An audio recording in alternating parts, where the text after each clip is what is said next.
This is Things Police See, First-Hand Accounts, with your host, Steve Gold. Welcome to the podcast that interviews active and retired police officers about their most intense, bizarre, and sometimes humorous moments on the job. It is I, old ginger face, coming at you. How you guys doing? How's your week going? I had a hell of a week myself. Very stressful, very hard. I don't know if you ever had one of your beloved pets get very sick, and then you're faced with a gigantic pet bill and whether you should pay that or not, or can you handle the guilt of killing your buddy? You know, so that's kind of what we had this week. It was really intense. I have a German Shepherd that is beautiful. He's 125 pounds. He's 4 years old. Big old blocky head on him. Just a textbook, beautiful male German Shepherd, but even bigger. And my wife thought, I was on a double like I usually am, and my wife thought he flipped his stomach, which is a thing bigger dogs and shepherds too can happen. And if they twist their guts, you only have a certain amount of time to take care of it. And sometimes they can flip it back. Sometimes it needs surgery. So she calls me, call the local vets. They say, just take the dog to Tufts. Tufts is over in North Grafton. It's a big teaching college and veterinary hospital. They're very good. They have all the technology, but they handle like big emergencies like this. So I feel guilty about it, but already I'm like, oh my gosh, how much is this going to be? Because things are tight. I got to be honest with you. 3 kids. My wife stays home, homeschools them. I'm the only income. I work a lot. Groceries are ridiculous, as you all know. Gas is ridiculous. The whole thing. So I'm nervous about it. They go there. Turns out he has a growth on his kidney. They're not sure if it's cancer or not. They're not sure if we can afford to do the surgery. So my wife tells me how much it is. And it was $8,000 to save the dog. So I just made a hard choice and said, we have to put him down. There's no way. We can't afford it. That's going to be that was too much, a bridge too far. That's going to put us in jeopardy financially. Like I can't get rid of that much cash. So my wife tells them, and then they come back and say, the good thing is the dog is so big and beautiful that the vets love the dog. They're like, and they got the news that we couldn't afford it. And they were like, okay. So they went back and they came back with another number. And they said, if he doesn't stay overnight, and if we use his own blood to recirculate back into him rather than a transfusion, we can do it for $5,500. And you can, if you pay half, we'll let you make interest-free payments to pay us back, a free loan. So with that, I said, okay, let's do it. I know it's an insane amount of money for a dog. And I never thought I would do it, but I really do love this dog. He's such a good boy. He's protected the family, but not out of control. He's stoic, but once you earn his friendship, friend for life, that whole thing. Love the kids, good with the kids, protects the house when I'm not here. So we go ahead and do it. And then, of course, they come back. He is going to have to spend the night, which is the big add-on. And I'm like, I knew this would happen. They said they could do it, and now they're saying they can't.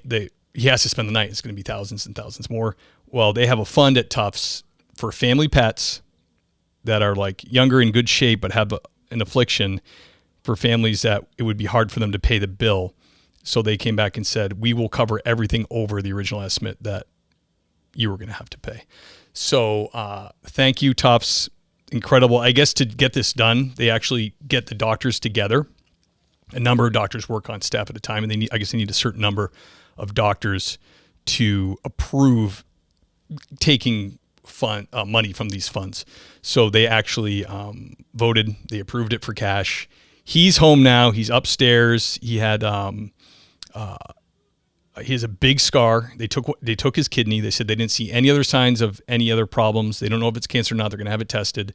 So he's all stitched up. We just took off his fentanyl patch, which he had on his side for 2 days, which was like, I could see why they wanted to keep him there for 3 or 4 days, because with the fentanyl patch too, she taped over it, but she said, because we have a 4-year-old, 10-year-old, and a 14-year-old, and she said, no one can touch this, because if the cover thing falls off and someone touches that, bad news. And I know all about fentanyl, so I'm like, I got it. Transdermal fentanyl, bad. So we actually just removed that today, and that's been I got to actually bring it to the drug take back box. The DEA collects once a year, which will make sense when I introduce the guests. So that's been my week. It's been super stressful, but I'm super thankful. Thank the Lord. The dog is okay. We could take him home, and he's going to hopefully make a recovery. And even if it is cancer, she thinks that it won't be an issue because they took the kidney. So I have a dog with one kidney. I spent way more money than I ever said I would.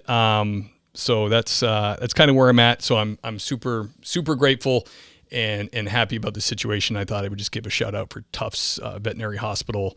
You guys are fantastic. Thank you so much. And I have to think me threatening to kill the dog had something to do with it. I think they were like, if we call the husband back and say it's going to be more money, he's going to say, just put it down. So we better use this fund.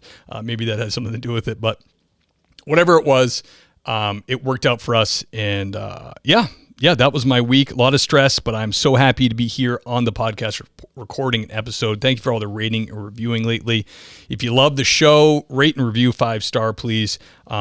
Follow on Instagram, YouTube, Facebook page, all that stuff. I'm supposed to tell you guys all the time. I don't. Please do that. And if you really love the show, the Patreon is where to go. And no better time to join the Patreon to support your old buddy Steve when he's got this vet bill out of nowhere. But that wasn't the point of telling the story, I promise. But if you do love the show and you've listened to a lot of episodes and you see value in it and you want to help me out, Patreon links in the show notes. Bit of a long intro, guys, but I just wanted to share that with you. Share a little bit about my personal life and what's been going on, where my head's been at. I almost had to do a solo episode this week because, like I say all the time, if you want to be a guest or you know somebody wants to be a guest, please reach out. thingspolicec.com, scroll down, be a guest, and I'll get in contact with them. It is very hard to schedule cops, active or retired, because cops typically don't stop. If they retired, they retired younger, and they are doing something else. So keep them rolling in. I have a bunch of irons in the fire, a bunch of great guys and gals lined up, and it's going to happen, but I had this huge gap, and I couldn't make it happen. And one of the guests the guest for today has his own great podcast, and he was sympathetic to my situation. He was actually referred to me by James Gallagher of over at Boise State University, a group called the Blue House Agency. It's an in-house agency the communications department, I guess, runs for students to get their feet wet with working at a PR firm. So I got in touch with him. They said, this is a guy's background. Would you be interested? And I was like, hell yes, I'd be interested. Please give me this guy's info. We talked on the phone. The rest is history. He is here waiting to come on. He's got over 25 years in the DEA as a special agent. He started when he was 21 years old, believe it or not, which is awesome. And he hosts and is the proprietor of the Reasons We Serve podcast, similar to my podcast, but he'll explain all that. Without further ado, let me bring on Niles Gooding. Niles! Hey, how are you? What's up, man? You did heck of an introduction, man. I feel like I'm a professional radio show, and I completely sympathize with the dog, man. They're part of your family. Thanks, brother. Yeah, I was actually halfway through that little monologue on my sick dog. I was thinking, like, Niles probably thinks this is the crappiest intro ever. No, really interesting. I mean, no, absolutely. All right, man. Hey, brother, I appreciate you coming on. And Niles, everybody, he is on his podcast, which is unique from mine. He's actually traveling and doing these interviews in person, right? Yep. Travel in person. I just feel like I get a little bit more personal interaction. You can sit across from somebody and they kind of see their reaction. You can see them, and but it's been a process, man. I've got like 60, I think I've done. I think today was number 50. I released an interview with the Texas Ranger, but you can see, man, it's the audio, the video, everything has gotten, I hope, progressively better. Yeah. But yeah, that's where I'm at. Dude, that's awesome. And this group at Boise State, they decided to take you on as their semester project, and you pay a few ducats, and they kind of examine your social media and your presence and all that? Yeah, super unique program over there. I initially had contacted Boise State and figured, hey, I'm going to get a hold of somebody at the audio visual. They're going to help me dial in my video and my audio and everything else. And I found these guys, this Blue House, and they basically take on a project or a couple projects once a quarter, And so like I'm a project. I don't know how unique of a project I am, but they've got another project that they're working on. It's not makeup. It's some side of I think it's called like under boobs or something like that. It prevents sweat or But basically, Wow, that's basically funny. So it's a sort of a cosmetic Yep, deodorant, whatever. I don't want to get too much into it, but the long and short of it is really interesting group of students over there. They it's take on very these cool. projects. I can pay a little bit of money, obviously, and they can put it on their resume. And I just think it's great. So they're dialing in my Instagram, my Facebook, all stuff that I don't really care about, but I know I got to get it going. Yeah, you and me both, brother. Like we said before we started rolling, that's phenomenal. It's phenomenal to see a traditional college embracing some like hands-on, real world stuff like that. Because you and I both know you can graduate with all kinds of different degrees and not really know much about the field you're going into. You have the book learning, done, but you never did the quote ride along in that career. You know what I mean? So the fact that these kids are getting their hands dirty and doing it, man, that's phenomenal. No, it's great. I think it's just a fantastic program, and I think it'll help them out on the long run. Yeah, it's just super unique, and I'm really glad I found them. Yeah, that's cool, man. So you probably blew it for me. I'm not going to be able to do it with them because they already did a police podcast. Oh, I'm sure they'll help you out. You just got to get in there, and I had to wait a little bit because there was a little bit of background to get into them, but I'm sure they'd help you out. That's cool, man. Yeah, it's like when my buddy's a tech teacher for auto body, and I'm like, oh, dude, you guys can get this done for cheap. He's like, yeah, get on the waiting list. Like everybody went because the tech does your car for cost of paint. You know what I mean? Yeah. He's like, just take everything out of your car. No weapons, no knives, nothing. I'm like, all right. These kids will be searching my car. Yeah. So Niles, 21 years old. To me, when I think for a cop, 21 is like that's the legal age in the state I'm in, anyways. But wasn't always. They used to have 18-year-old summer specials, which was like wild. But when you think special agent, you think a lot of these guys are coming from other agencies, or they're transferring, or they were in the military for years or something. But 21 seems crazy and bizarre. Let me tell you. I was in a special program at the University of Washington, and I was fortunate enough to get picked. And I basically was a co-op student. I don't even think they have the position anymore, but I was a co-op student. I literally did almost everything that I did as a special agent, except for go out, carry a gun, make arrests, and everything else.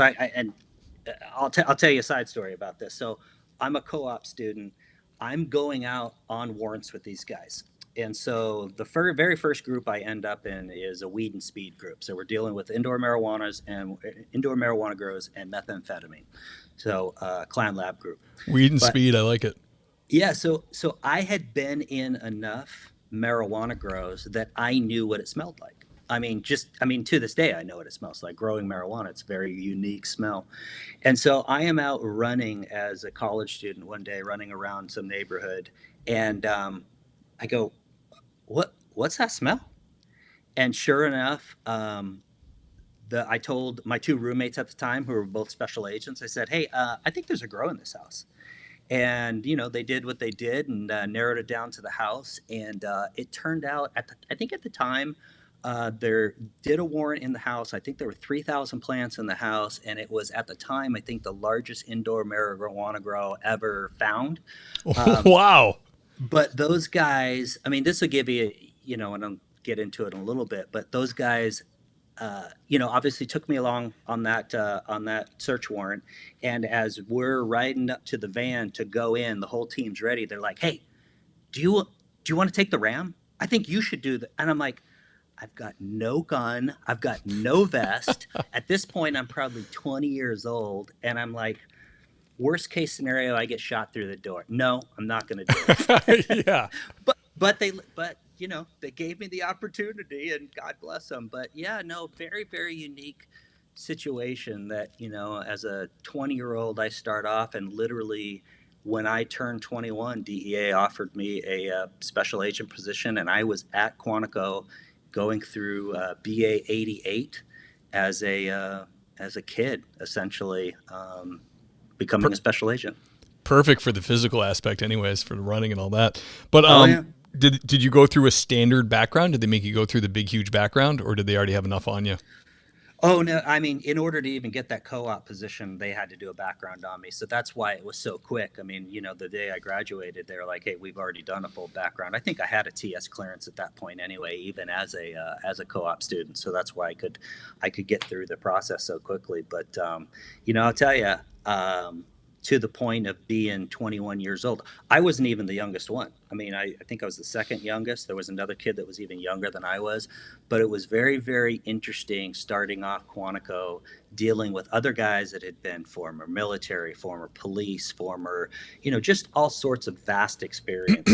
I had one guy that was a Perrier water salesman, but then it was just me. And it's like, what kind of background do you have? And it is a culture shock.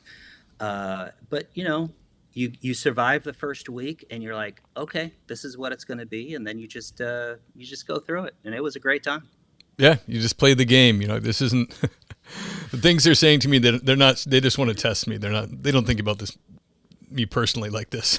That's what I used to do. Exactly. Yeah. Oh, that's incredible, man. Very cool. So that's like that's almost like your first call. You found one of the biggest indoor weed grows. Yeah, it was pretty unique. I just like I said, I just happened to be living with a couple of agents that later on became two of my first partners. So as you and I discussed before this, getting to this group, most of the guys were 24, 25 years old.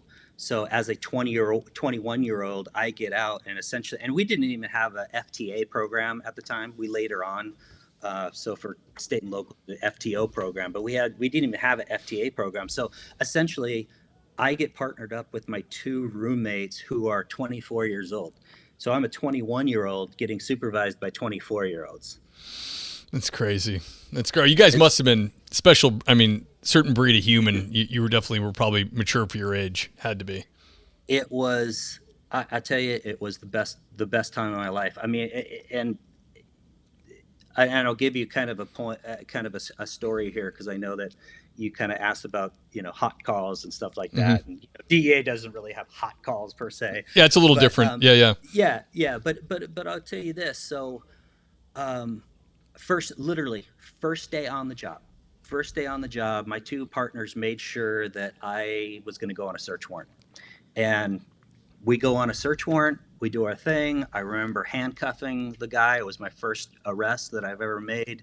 Blew the door, do the whole thing, and it was interesting because that group was so unique that we had all these young guys, and we did warrant after warrant after warrant. So at the time, we're probably doing, and this is no exaggeration, but my bi-weeklies are probably 140 hours every 2 weeks.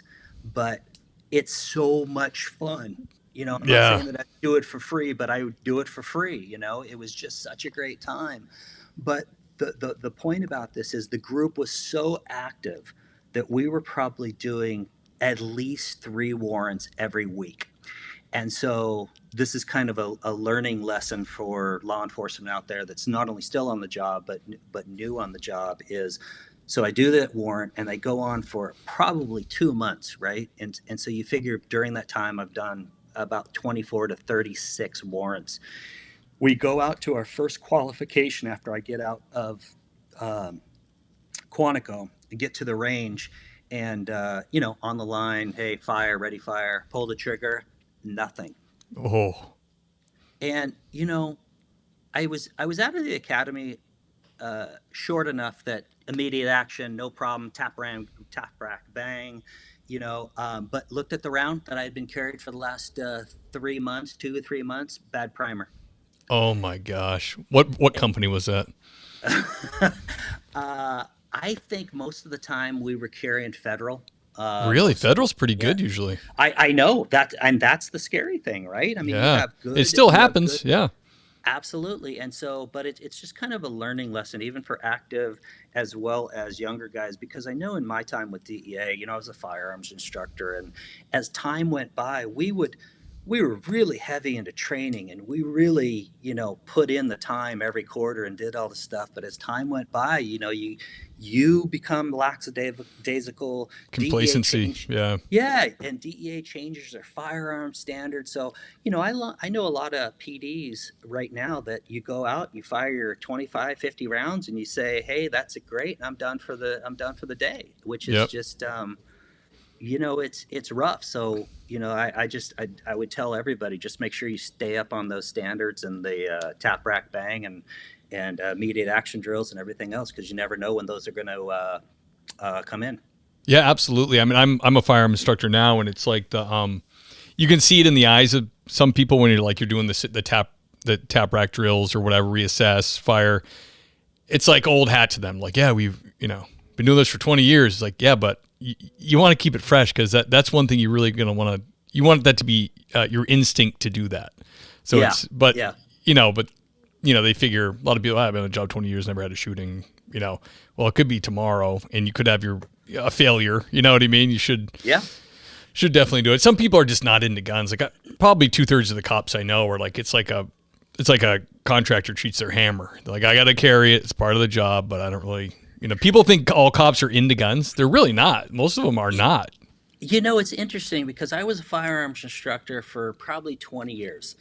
I liked being an instructor, but I was not ever one of those guys. Oh my gosh, look at this gun, and look at this gun, and I love these guns.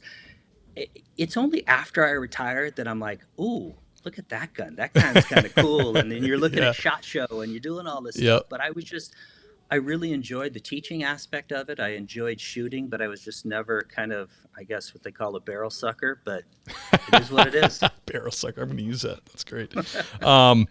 Niles, you were talking about arresting and doing the warrants and all that. Just a curiosity of mine.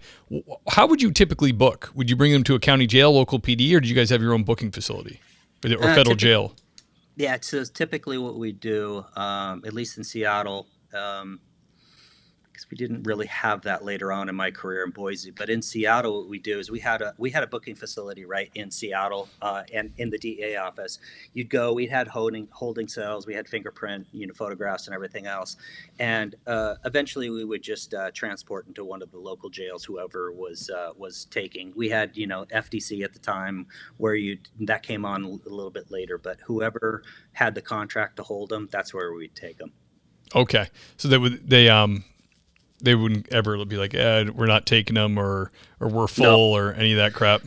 No, I'll tell you, you're talking about 91, 92 in Seattle. It was a totally different city.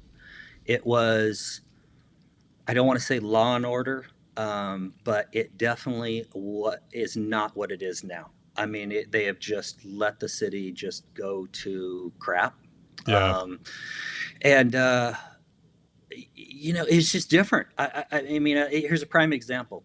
We're at the bus station. We're waiting for some. We get tip that some LSD guys are coming off the bus, and they've got a whole bunch of LSD tabs, 1,000 LSD tabs, or maybe a Bible, I don't know.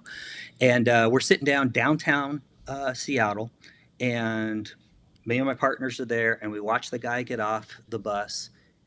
We see him, he sees us, and he takes off. And he is running down the middle of one of the major intersections in Seattle, from downtown Seattle, and I chase him. And I finally chase him down. He's in a parking lot. He gets down on his knees.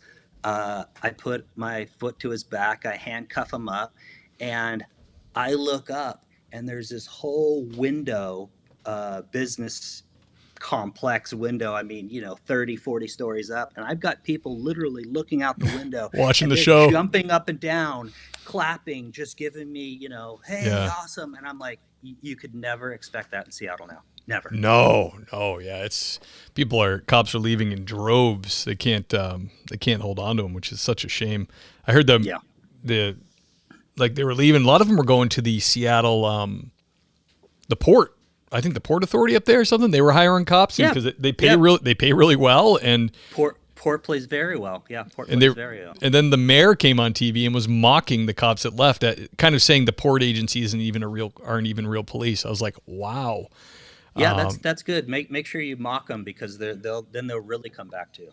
Yeah, geez, they are just ass backwards. I said it before, and Massachusetts is very liberal. I'm very conservative, but the one thing the liberals in Mass want they do want law and order. There's been no defunding really here. The budgets have gone up. Like they might have liberal looks on things politically, but they really have not done a lot to curb the police here. They're pretty, for as liberal as they are, like California Junior over here. It's not as bad as it could be. Well, let me tell you. I mean, that's one of the reasons why I wanted to do the channel. I just want a different. I want to get the flavor of what the country is all about, right? And so, I go to Seattle. I interview some people, and obviously, and in fact, you and I talked about this. I talked to the same homicide detective that you did, and he's like, and I still have friends that are Seattle PD, and they're like, this city is, we're losing officers. We can't keep up. But then what's funny is I go, and one of my episodes is with the sheriff that's outside of Olympia, and it's law and order down there, man. Oh yeah. I mean, Yep. it's yeah. So it's just totally different. So, but for example, I'm currently in San Diego, so I'm doing some interviews down in Southern California. It's very interesting to see the different perspectives of different people down here, because some of California is red, right? And so they Orange still County. like law enforcement. Yeah, so they still like law enforcement. But I'll tell you what.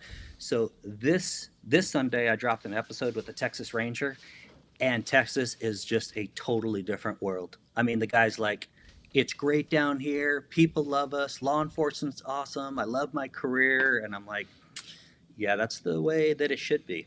Yeah, those guys in Texas routinely get meals bought for them. You meet up for like a shift meetup, they go to pay and they taken care of. One of the guys I talked to is a sheriff who's a pretty famous ranger down there. He said, it actually gets better when the media portrays us in a bad light. We have more people buying us coffee and buying us meals than ever before. God bless them. Yeah, that must be nice. Yeah. That's awesome, man. Hey, Niles, can you tell us about a strange or bizarre thing you dealt with on the job? Yeah, so I'll tell you.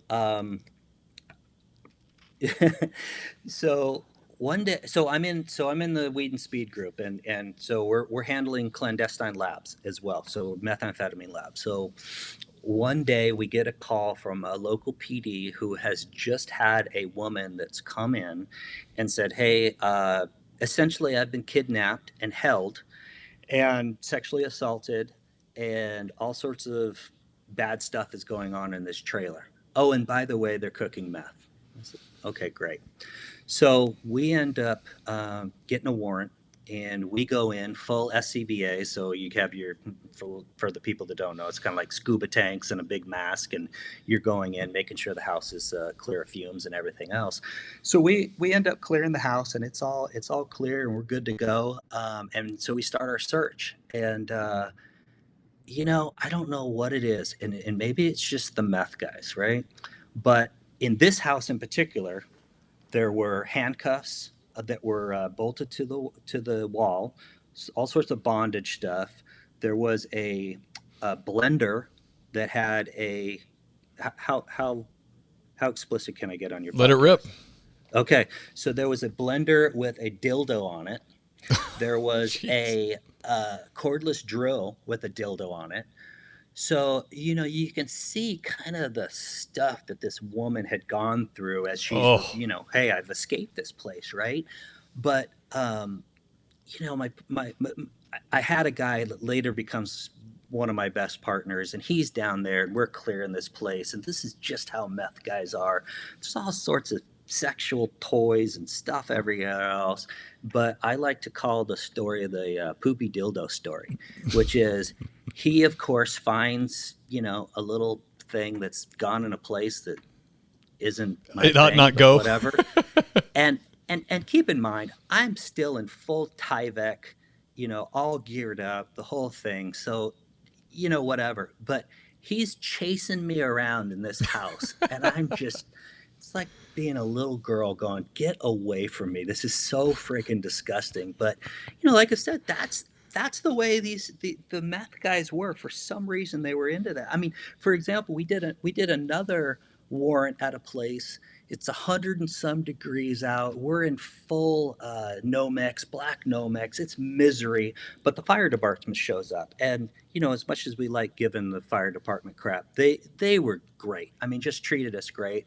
And so we're in there and searching the place and everything else, and they thought it was so funny because there was a dog inside the house. And of course, same thing, meth guys, we find a 12-inch double-sided dildo, and the dog grabs it and runs outside. And we go outside, and the fire department, they are laughing. They are rolling around on the ground. Can't believe what's going on in this house. Yep. But that was just the typical nonsense that you'd see in these, in these cooks and meth dealers and everything else back in the day. What is it about meth? Meth gets them like over sexualized. They get like super pervy. Dude, I do not know, but that happened. I mean, 99% of the time when I was dealing with meth guys, that was constantly things that we were finding. How I kind of knew it was going to go the meth route when you ask a DEA agent about the most bizarre thing. It's going to be a meth head. I know it. Yeah. Man, I took a class on clandestine meth labs. It is crazy because they had all kinds of, the feds were there and some state police, local agencies, and also state police agencies like New York State Police, Mass State Police. The cases they went over and the pictures they had of like the conditions of these people. I mean, they'll live in a meth lab in like a triple decker in Holyoke, just making meth with like kids in there. And, and then like, they'll have a guy pull in to the driveway who's got a one pot in his lap and it will blow up and, remove his junk. It's like, how would you even ever try meth with all the surrounding information about meth? But conversely, right? So you and I have seen these, just for lack of a better term, shitholes, right? You go in, they're cooking meth, there's all the kids and everything else. But I remember going into one house doing a warrant. It's on Lake Washington, which are all multi-million-dollar houses. Bill Gates is living up there. And we do a small meth lab up there. And every once in a while, you'd come across a very sophisticated cook.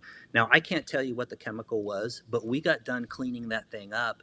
And they ordered all of us to go to the hospital and immediately get checked out because there had been some radioactive material that they were using, which made no sense whatsoever. But, every once in a while there was a change like that, or, we run across some LSD cooks or dip labs or whatever else that were way, way more sophisticated than a normal meth cook. Damn, man. Yeah, we had, at that conference I went to, we had a DEA lab guy, one of the head lab guys, talk, and interesting guy, kind of odd guy, but like, he's been doing it forever. And he told a story about, they had someone was making like, sometimes kids will get into making like really, really dangerous and volatile explosive liquids, and this kid had got into doing that, and one of the ones he was having trouble with, or he said, I wanted to see the reaction or something. So he did it outside the lab, and it sent like a 30-foot flame up the side of the building. And he was like, yeah, that was a day off for me or something like that. He like got in all kinds of trouble because they're like, what are you doing? But he's like so into the chemistry of it, he couldn't help himself. He had to go outside and ignite this little sample he had.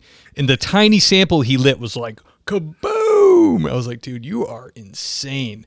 So yeah, they talked all about that. People, it's got to be scary. I've never searched like in that scenario where like you're going in the first time. Maybe you stumble across a meth lab, and now you find out there's all these chemicals in the open air you didn't know about, and some of them are deadly. So they trained us to, if we see the stuff for cooking or the things that make meth, just to back out, secure the house, and call the clandestine lab team. Because what am I going to patrol guy? I'm going to start, powder. I'll be sniffing containers. It was never It was never my favorite thing. I like the investigations, but I didn't like the cleanup. I didn't like going into these places. I didn't like testing the air before you even going in, making sure that, there's no cyanide gas or crap that's going to blow up. I never enjoyed that part of it. Yeah. I love the old cop shows when they're like, cyanide. From what I understand, no. if you taste that or smell it, you could die. Oh yeah, no, that's silliness. Oh, that's awesome. Niles, could you tell us about most intense or terrifying call that you dealt with or investigation? Well, I can tell you. I can tell you about one. We're out on surveillance. We're at a chemical distribution hub. So back before the ingredients for meth became regulated, there were places that would distribute like large quantities for making meth. And so we had an informant at one of these locations. And so we would sit out there for days waiting for, these things to happen. And sure enough, one day, we're out on surveillance and we see these two guys just super shady, and they show up, and I can't even tell you at this point if they've picked up anything, but they have definitely gone into this business, and we're there. So we decide we're going to follow them. We don't know whether we're going to follow them to the lab or what's going on, and through whatever reason, they ended up figuring out we were following them, and they took off. And we're in a high speed chase, 4 or 5 cars, high speed chase, following them through Seattle neighborhoods. And again, it gets back to part of it kind of being lucky, you know, uh, that nobody's getting hurt back in the day as we're doing this. But Yeah. the long and short of it is they end up, we're racing through neighborhoods, and in every so often you'll run across like a neighborhood park, okay, in Seattle. And so they end up making a turn and they go down to this park and they crash their vehicle. And there's basically at this point there's only two of us. There's me and there's another guy, and this other guy's 24, 25 years old, college baseball player, used to do stuff like, his big trick in the office was take a telephone book and rip it in half, just give you an idea of what his forearms look Yoked. like. Yeah, right. Super good driver, because as the bad guys have crashed, his brakes have overheated, and those what are those little, what are they called, those bars, those pylons that prevent vehicles from going through. He has squeaked in like an inch on each side, and hasn't crashed his vehicle. But Oof. I've got another car that's overheated. He can't make us. So essentially, it's just this guy's Tom. Tom and I bail out of both of our cars, and we chase both of these guys, and it's into this park, and there's trees, heavily wooded area. And so we ended up chasing down the first guy, and the guy gets down on his knees, and of course, foot to the back, slam him down, and no handcuffs from Tom. So Tom takes out his collapsible asp baton, and he ends up taking one side and putting it down on the ground, stands on that side, and then stands on the other on the wrist with the asp. So that guy's not going anywhere. In fact, Oh, that guy jeez. doesn't feel like doing anything at that point. Yeah. Um, and so I end up, I got to find the other guy, and it's just me.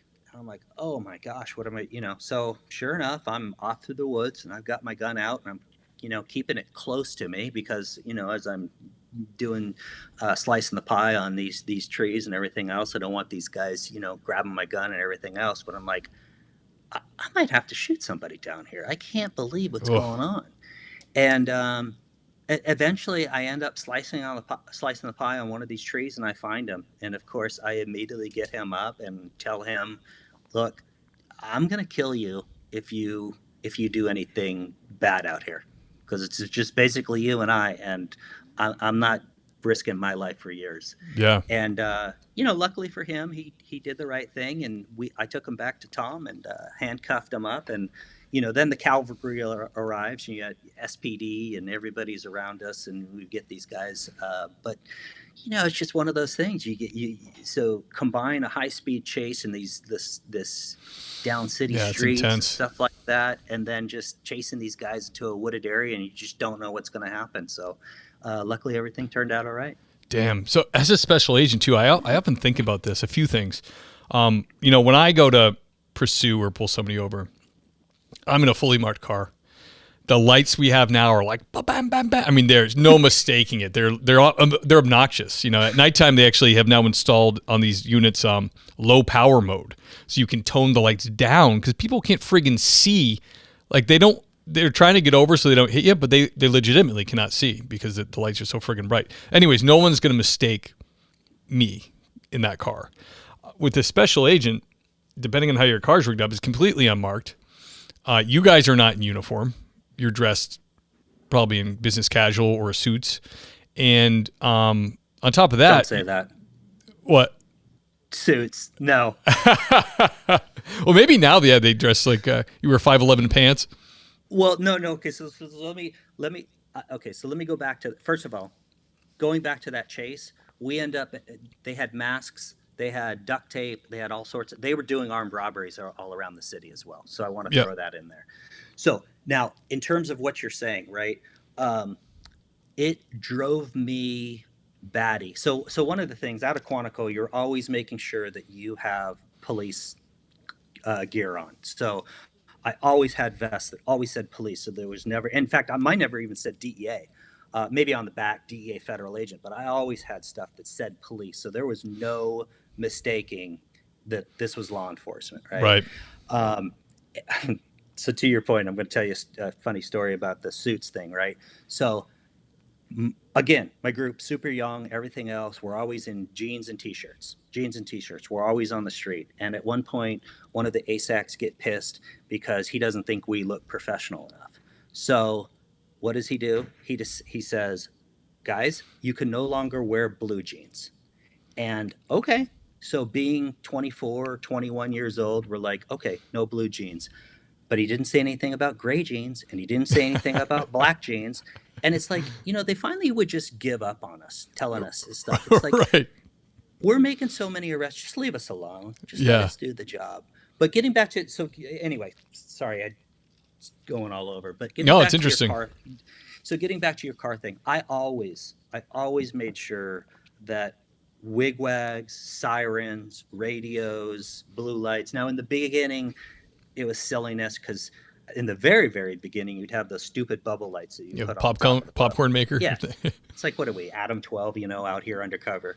But then we got a little bit better. And then toward the end of my career, by the time I got to Boise, and this was always a frustration of me, I made sure that all the vehicles that I drove were completely dialed in. So they always had undercover red and blue lights, the whole thing. So there was no mistaking the vehicles that I was driving. And I always got frustrated with supervisors that would give me crap about this. Well, why are we spending so much money to outfit your car? And I'm thinking, well, why wouldn't you? Why would you run the risk of being sued down the road going, well, we didn't know he was a cop. Right. All right. So I always, for me in Boise, I always took all my stuff to Boise PD and they outfitted the car, and I always had the latest and greatest. But it was always a frustration of mine later on in my career that it wasn't decked out the way they should be. But yeah, to your point, is exactly right. I mean, so that's at least smart. in the beginning, yeah. Go to the local PD, that jurisdiction you're going to be working. They'll put the similar light patterns in. They put their cars in. I mean, that's smart to make it fit in with the surroundings. It's not some strange light array or something else they just came up with that's totally different. Well, just to give you a little bit of context. So how old are you, Steve? 44. Okay, so you're not that much younger than I am, but you remember the show MASH? Yeah, I remember it always came on and it made me sad because I had to go to bed. Okay, there was a character there named Radar, right? He was Yep. always like, okay, well, I'll trade you these two boots for this, and there. So, in most of my groups, I was known as Radar because I was always the guy. Okay, we need this, and that went for the blue lights and sirens and all that other stuff. That's great. So you said he had an ASP. So agents out there are carrying some other uses of force rather than just the gun. Excuse me. Yeah, I don't know what I'm assuming they're still carrying an ASP today. And we definitely trained on it for most of my career. I don't know what they've gone to now. I'm assuming that they still have them. I don't think in fact, I know we don't have tasers unless they've started the program recently. But You what's carried pepper interesting, spray? oh yeah, we did. We did have pepper spray because I Okay. remember going to Quantico, getting sprayed because I was a tactical instructor. So I've seen too many movies. I'm just seeing a guy in an Armani suit with a gold badge on his belt, and just a shoulder holster, No, I'll give you. So my typical uniform in Seattle was blue jeans, tennis shoes, t-shirts, and at the time before North Face went a little woke, always had North Face because it was always freaking rainy, cloudy, Right. gloomy. Great way to cover up your gun, as you're walking around, pulling, Yep. even static surveillance. Yeah, absolutely. That's cool. That's cool. They didn't make you dress up by a bunch of suits. No, Wouldn't work out. no, not at all. Expensive tailor bill for muckling someone and ripping the hell out of your suit. Exactly. Niles, I don't know. You should be able to answer this one. Some guys in law enforcement have trouble with it, but positive or heartwarming encounter in your career? I thought about this question, which is, I can't tell you how many times I arrested somebody that later on either would call me for prison or when they got out of prison and just said, hey, man, I just want to thank you. You saved my life. I mean, I would have been dead had it not been interrupting what was going on. That's great. And oh yeah, one of the guys. I was really fortunate. I worked with a really good assistant United States attorney in Boise who really treated everybody fairly. And we get contacted. I did multiple cases with like ecstasy, LSD, meth cases. We have one guy that contacted us and said, "Hey, thank you." He's a pretty successful welder now. Runs That's his own great. business, and yeah, and so that was not uncommon. That happened very, very consistently. Now, don't get me wrong. There's people that absolutely need to be in jail. Right. But some of these guys completely turned their life around and thanked me for it. That's got to feel good because it doesn't always feel good locking somebody up, but when you get that confirmation that, yeah, these, I think that's something we've lost sight in this country. Like everybody feels bad about punishing somebody. It's like, people have to be, there needs to be law and order and people need to pay for what they've done. It makes society work. You know what I mean? But even as cops, so you do feel like you'll feel empathetic for something. I'm sure you ran into people that were like, they got wrapped up in this. They told you their story, and you're like, I can see how this happened, how he got into the position he's in now. Now he should have had a moment along the way when he went, "This is dumb. I'm not going to do this," but he didn't do it. And you know what I mean? You feel for him. You're like, all right, man. Well, this is what happens now. I cannot tell you how many times I would begin an investigation and go, this dude is the biggest scumbag in the world. This guy knows he has to go to jail. And by the time we caught him, I would say everybody cooperates just because of the amount of time you're looking at, because in the federal system, you're going to get hammered no matter what. And when you actually get a chance to sit down and debrief these guys and talk with them, totally different attitude. I mean, not that I had toward them. Like, yeah, oh my gosh, you aren't a huge scumbag. This is, I kind of see how you got wrapped up into this, and you're a person, and I get it. Again, there's people that absolutely I would interview and go, oh no, you're still a scumbag, and you absolutely need to be in jail for probably the rest of your life. But yeah, your brain doesn't work the right way.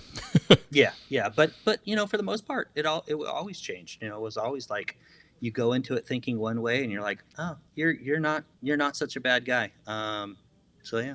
Yeah, absolutely. Yeah, even in the on the street level, like in arresting somebody and having them giving you such a hard time and being so nasty, and then finally when you get them to the booking room, they sit down, they know the game is over, they've lost, and they are totally different. You know, they were worked up, they were pissed off, and then like you see, like, all right, well, obviously the person has some problems, but they're not, you know, very, very rarely do you run into somebody who's all bad. You know what I mean? Yeah. It's very rarely that you meet the evil one. I've met a few. I met a kid that was, I think he was maybe on the spectrum or something, but I've told the story before. But my sergeant and the other patrolman arrested the guy, and I assisted with booking, and he was like 18. He was methodically turning his niece into his sex toy. She was like 6. He had writings on it, what he was doing. He planned to make her worship his junk was the ideal. He had photos of her. He was looking at me while I fingerprinted him, and he looks right at me and goes, does this make you sick? And I go, I do this every day, buddy. What are you talking about? He goes, just being this close to someone like me. Like totally not upset, not angry. And I said, well, I think it's pretty gross, pretty wrong. And he's like, yeah. Just kind of took it in. Like he was a psychopath, a total psychopath. But that was few and far between. You rarely meet someone who's just like evil, there's something broken deep inside the brain, Yeah. And I think this is why I think it's important to have channels like yours, channels like mine, where most people don't realize what law enforcement does on a day-to-day basis and what we deal with. And particularly, I'll say patrol guys. I mean, patrol guys deal with stuff that I never had to deal with, and God bless I didn't, because there's certain things that you guys see that I just don't know if I could deal with. But I just think it's important for society to kind of know whether they want to hear it or not. Yeah, absolutely. Yeah, and that's the goal probably of both our podcasts is to shed some light on it and, meet the men and women, normal people, and truly most people who get into this profession do it for their love of humanity. Like they want to do good. That's how they start. That's why they get in. Why would you even stay otherwise? You know what I mean? Other than that's what you want to do. So yeah, that's great, man. Before we get on, I want to talk about your podcast, but before that, this is a super popular question. There's a lot of young would-be coppers, people in backgrounds, people looking at federal agencies even, that would like to hear some advice from a veteran of law enforcement like you. What would you say to candidates getting into it? I would say be curious. Be curious, especially even as just a normal patrol officer out there. I think there's something to be said of always kind of looking and looking at different situations and going, hey, what's going on? And plus it's super interesting, right? I mean, police work is very interesting. I'd say be curious. I can't tell you how many people I just say stay in shape. I mean, it's just got to be a consistent thing that you do throughout your career. Always keep an open mind, right? It's exactly what I was just saying, which is, I always went into these investigations thinking, this dude's a scumbag. Well, maybe there's a reason, maybe there's not a reason, but these guys are people just like you and I. And so you have to treat them accordingly. It's interesting, this younger generation, at least the guys that I've seen that are law enforcement in general, I think they do it for the same reasons that an older generation like you and I would do it. But just kind of keep that open mind, I would say, more than anything. Yeah, good advice, man. I like that. Let's talk about the podcast, brother. Sounds like kind of like a sister podcast to mine, or brother podcast, however you say it. Yeah, what's interesting is I listened to a couple of your episodes, and you just kind of narrow it down, and I think it's great because for those of people that want to listen to like the action part of it, I think it's Right. great. And I'm not saying that you're not going to get action out of mine, but there was really a reason I wanted to figure out why people went into law enforcement. And I don't care whether it was a special agent position, I don't care whether state, local, federal, whatever. So I'm going around and I'm talking to all sorts of different agencies and all sorts of different people from different states and everything else. And so the three questions I try to get answered are: why did you go into law enforcement? Did law enforcement affect your family? And did law enforcement affect the way that you see people in society? Interesting. Yeah, so those are the three questions. But other than that, I just want to hear your story. I just want to hear what people have gone through, what other agencies do. Obviously, I've interviewed some DEA guys, I've interviewed some patrol guys, I've interviewed, some sheriffs, some chiefs of police. For the next 3 weeks, I've got Texas Rangers, who I had never dealt with in my career. I've got episodes with them. Oh, very cool. Um, yeah, I'm interviewing in fact, today I'm interviewing a DSS agent, and he has a podcast, and I'm listening to him, and I'm like, I had no idea what you guys do. So it's very interesting, kind of listening to what everybody's got going on, and there are some crazy stories, though, man. I mean, kind of like what you're hearing. I mean, well, I'll tell you the one that kind of struck me more than anything, because I want law enforcement to listen to this. I really want people in society to listen to go, oh, this is what these guys have to deal with, right? Yeah. So, Even better so to have like, non-LEO listen. absolutely, because I've had comments on my channel go, oh my gosh, I freaking hate you guys. But I listened to this Right. interview and I get it. I understand. And I'm like, man, that's the guy that I really want to reach out to. And I'll tell you what, you and I chatted about this before, but you had an episode on February 7th with James Morris, who was like ex-boxer. And Yeah. it, I was I was enthralled with this story, but I was so troubled because I think this is what law enforcement is dealing with now, where he's talking about this guy essentially getting on top of him and choking him. And he's like, I might die. But yet he's still talking about, I could still get my gun and probably shoot and kill this guy. But if I kill this guy, then I'm going to have all sorts of repercussions and I might get Yeah. charged. Dude, it's the worst place to be in law enforcement now, where if you hesitate and you can actually get killed. I just, like I said, I can't even imagine being on patrol, and I just want to make sure that these kind of stories go out where active duty in particular goes, yeah, I think I'd rather do what I have to do than get killed myself. Yeah. And especially him. I mean, this is a high-speed guy. He's been to war. Even a guy like that, who's got all the skills, the physicality, everything about it, guys like that even have that in their head when they're thinking about their own life versus somebody else's. They're thinking about the repercussions, the unfair repercussions they might face. I mean, we're putting cops in handcuffs now for murder. Yeah. This has never been the way.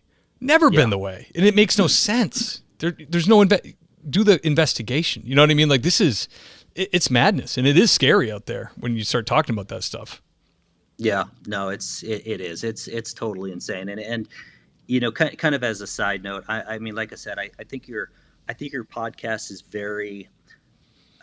very connective to mine, because I think you're getting a lot of stories just packed in with what you're doing. So I can give a little bit of the background, and if I can for a second be like Gene Simmons, because he's always selling, right? So if people go to my channel, I'm trying to direct people. It's on Apple Podcasts, it's on Spotify, it's all these other channels. But if my big place that I'm trying to go to, because you just get the reach, is YouTube. But if you go there and you hate it, you love it, whatever, just subscribe, because people don't realize that drives the algorithm. And I just want to try and touch as many people out there as possible. And if you're interested in I've got some really interesting stories, and I'll talk just about a couple of them. Charlie Tusis, from Chicago. His story's been sold 3 times. He worked in the Chicago public housing unit. He'll tell a story, and even you, Steve, you'll listen to it, and you're like, I can't believe that you had to freaking go through it. I mean, it's insane. Absolutely insane. I talked to another guy named Larry Roberts. So he started off with Border Patrol. And if you remember the books Lines in Shadow by Joseph Wambaugh, he was either before or after that, but he starts off with the Border Patrol.